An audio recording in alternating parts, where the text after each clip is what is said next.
है सत्य जो आपका जीवन है। सत्य से ही, सत्य अर्थात ईश्वर परमात्मा, जिससे इस संसार का उद्भव है। बहुत ही ध्यान से पूरी तरह एकाग्रचित होकर के बैठिएगा और सुनिएगा, क्योंकि बहुत ही गूढ़ विषय है परमात्मा।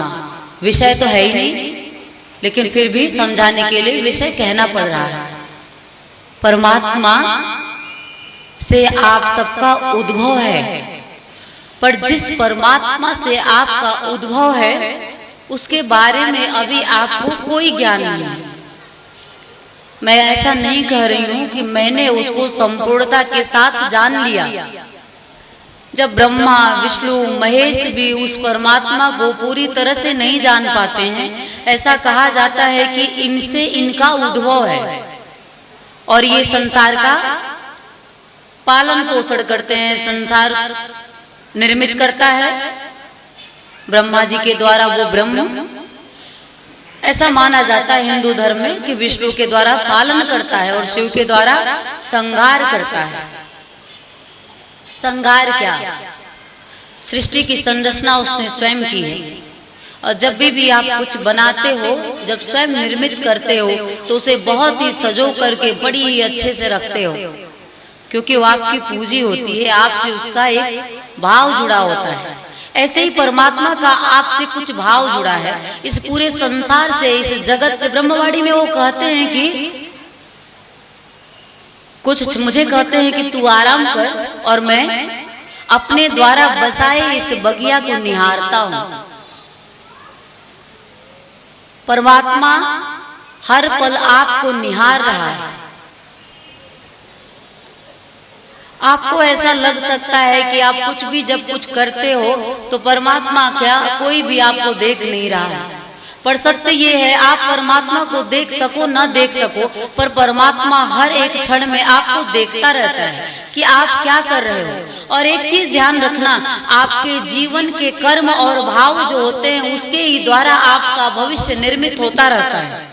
पता किसी को नहीं रहता है, क्योंकि अभी आप उस पथ पे इतना आगे नहीं निकल पाए हो कि आप अपने पिछले जीवन को देख सको कि क्या कुछ मैंने किया है कि आज मेरा ये क्षण निर्मित हुआ है। और क्या ये भी नहीं जान पाते हो, बताने के बावजूद भी, कि क्या कुछ ऐसा करूं कि आने वाला जो क्षण है वो बड़ा ही सुखद हो, बड़ा ही मंगल हो। बताने के बाद भी नहीं जान पाते हो। पर जीवन में जब जाओगे, जब हमारे जीवन में सुख आता है, हमारे जीवन में दुख आता है, ऐसे हमारा इतिहास उठा करके देखोगे, जो ज्ञानी जन हैं उन्हें तो पता होगा। ऐसे हमारे इतिहास में बहुत कुछ कहानियां भरी पड़ी हैं कि आपका मूलभूत जो जीवन है इस समय काल विशेष में सिर्फ कृपा मात्र से नहीं होता है। परमात्मा कृपा तो सबके ऊपर करता है। एक माँ के 4 बेटे हों तो माँ ऐसा नहीं है कि किसी को कम प्यार करेगी, किसी को ज्यादा करेगी। हो सकता है कि कोई दीनहीन हो, कोई दुखी हो, तो हो सकता है उस क्षण विशेष में आपको ऐसा लग सकता है कि माँ इसे ज्यादा प्यार करती है।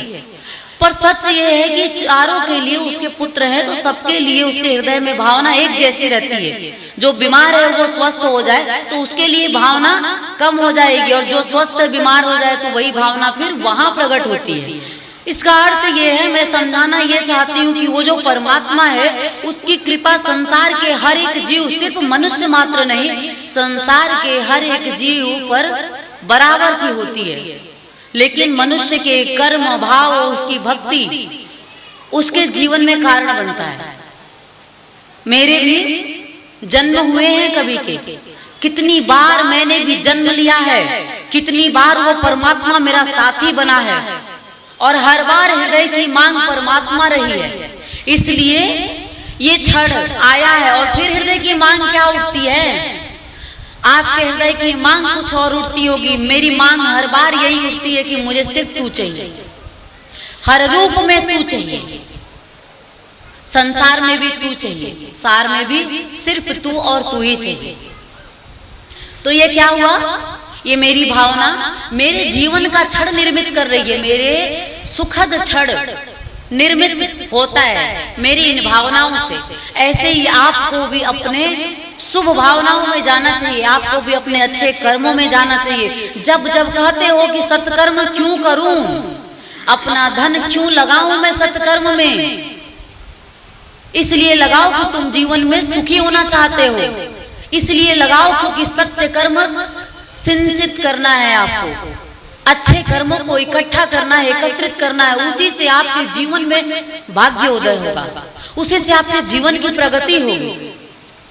विचार करते हो, चिंतन करते हो, मंथन करते हो तो अच्छा करो ना।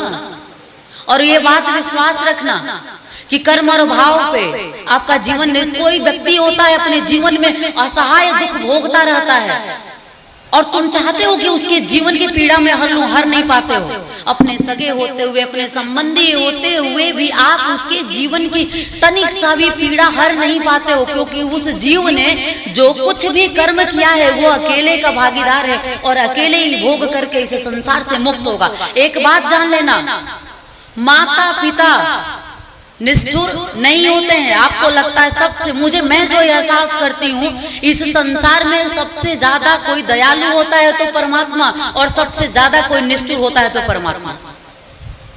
समझाती हूँ कैसे। कर्म अच्छा करते जाओगे, भाव अच्छा बीज बोते जाओगे तो संसार का कोई एक व्यक्ति ऐसा नहीं होगा जो तुम्हारा कुछ भी बिगाड़ पाएगा। तुम्हारे जीवन में अच्छा ही होगा।